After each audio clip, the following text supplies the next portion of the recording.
are two kinds of men who take a job at a lighthouse like St. Jude's Rock. Those running from something on land, and those who don't know what they should be running from in the sea. I was the first kind, seeking refuge in the solitude and the roar of the waves. I wish to God I had been the second, because knowing what I know now, ignorance would have been a mercy. The official name of the place was St. Jude's Rock Lighthouse, a fact I found grimly ironic. St. Jude, the patron saint of lost causes. The lighthouse wasn't the romantic whitewashed tower you see on postcards. It was a brutalist pillar of stained granite and rust-wept iron, thrusting out of a jagged black rock a dozen miles from the nearest spit of land.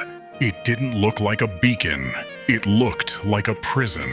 The man I was replacing, an old salt named Finn, with skin like cracked leather, seemed to view it as such. His eagerness to get on the supply boat and leave was palpable. He rushed me through the basics: the diesel generator, the water cisterns, the mechanics of the great Fresnel lens that sat in the lantern room like a colossal glass beehive. "Just keep her lit, lad," he said, his eyes scanning the churning gray water around us. Dusk till dawn. Whatever happens, whatever you think you hear on the wind, you just make sure she is always lit. He handed me a heavy, oil-stained logbook, its leather cover warped by decades of sea air. All you need to know is in here. The routine is the job. The job is the routine. Don't stray from it. Before I could ask what he meant, he was clambering down the iron ladder to the waiting boat, never once looking back. The first week was exactly the solitude I craved. The only sounds were the ceaseless crash of waves, the mournful cry of gulls, and the rhythmic reassuring groan of the light's rotation.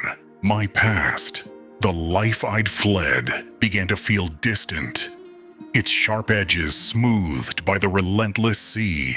At night, I would stand in the lantern room, watching the twin beams of light carve through the oppressive darkness, and I felt a sense of purpose I hadn't felt in years. Out of boredom, I began to read the logbook. It spanned nearly a century, the handwriting changing every few years as one keeper replaced another. The early entries were mundane: weather reports, shipping logs, maintenance notes. But the further back I read, the stranger they became. October 19th, 1954, heavy fog. The horn sounds like it's answering something out there in the murk. July 3rd, 1928, strange songs on the wind again. Not whales. The men on the fishing boats hear them too. They call it the choir of the deep. The light keeps them quiet. November 12th, 1887. The ritual must be observed with perfect precision. The fuel is not merely for the flame. The salt mixed in the oil is a ward. The timing of the ignition is a prayer. She must burn bright, lest the old ones of the deep wake. The ritual, Finn had called it the routine. It was a series of oddly specific tasks. At 10 minutes, the lens had to be wiped down with a specific solution of rainwater and rock salt collected from the base of the lighthouse. At 1 minute to sunset, the primer valve had to be opened, and at the exact moment, the sun dipped below the horizon. The lamp was to be ignited while speaking a few strange guttural words written in the logbook. Serve the flame, shun the deep. I'd been performing the steps out of a sense of duty, but I dismissed the stranger parts as the superstitions of lonely men driven mad by the sea. I was a modern man. I was here to do a job, not to practice sea magic. That changed on the 10th night. I was running late, having lost track of time while lost in a novel. I rushed up the winding stairs to the lantern room a few minutes after the sun had already set. The sky was a deep, bruised purple. As I hastily began the ritual, a sound drifted up from the base of the rock. It was a hum, a deep, resonant, and disturbingly melodic vibration that seemed to travel through the very stone of the tower. It was low and sorrowful, the sound of a vast and lonely thing. I froze, my hand on the ignition valve. The humming grew louder, joined by others, weaving a harmony that made my teeth ache. It was beautiful and utterly terrifying. With a trembling hand, I ignited the lamp. The moment the great light blazed to life and began its sweep, the humming stopped, not faded but cut off, as if a switch had been flicked. I stood there in the sudden silence, my heart pounding, the light rotating around me. I finally understood. The job wasn't to keep the light on. The job was to keep the dark out. A month later, the storm came. The weather radio had been crackling warnings for days. A once-in-a-century tempest. The logbook was more direct. The storm is its voice. The waves are its fists. It hates the light and will use the storm to put it out.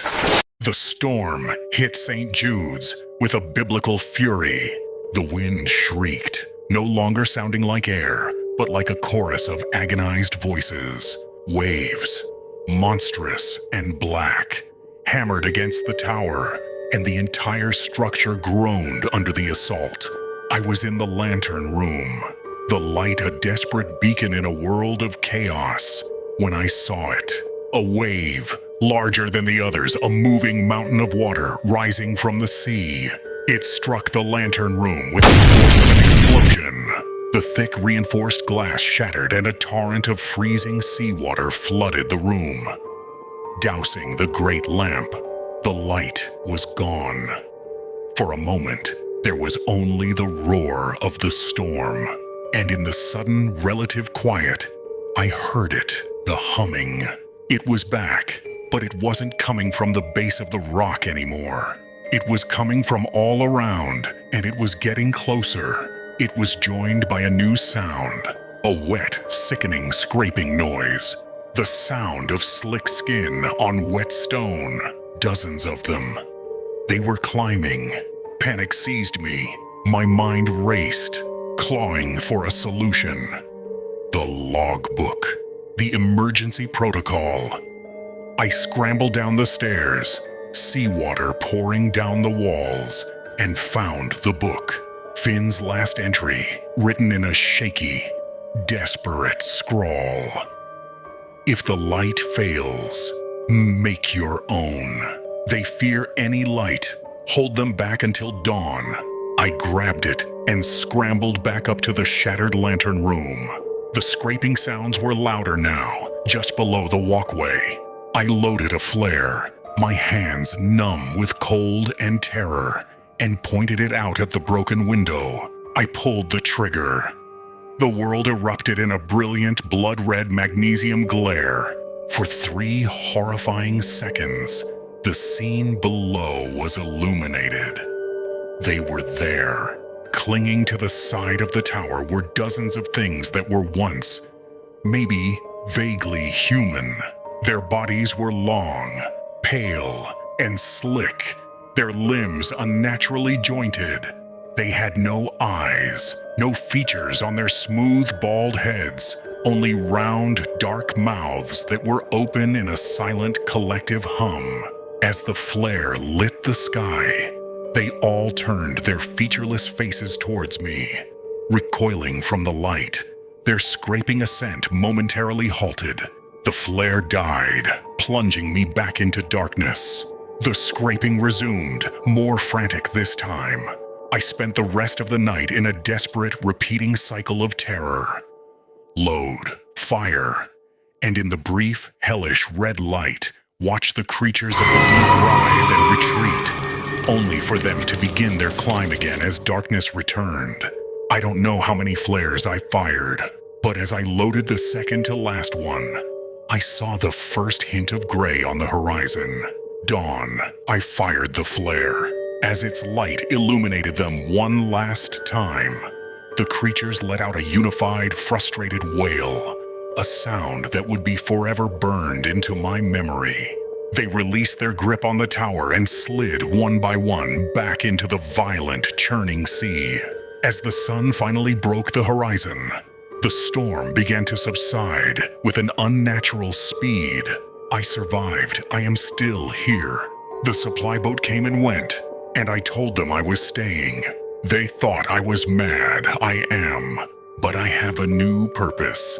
I am no longer a man running from his past. I am a warden, guarding the edges of a world that humanity is not meant to see. I came here to escape my ghosts.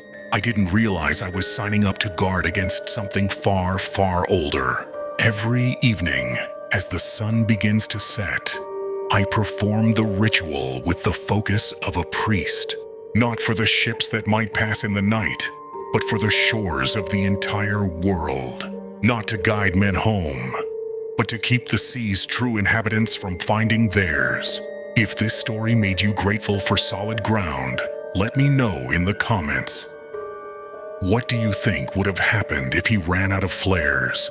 Don't forget to like the video, share it with someone who loves atmospheric horror, and subscribe for more tales from the dark.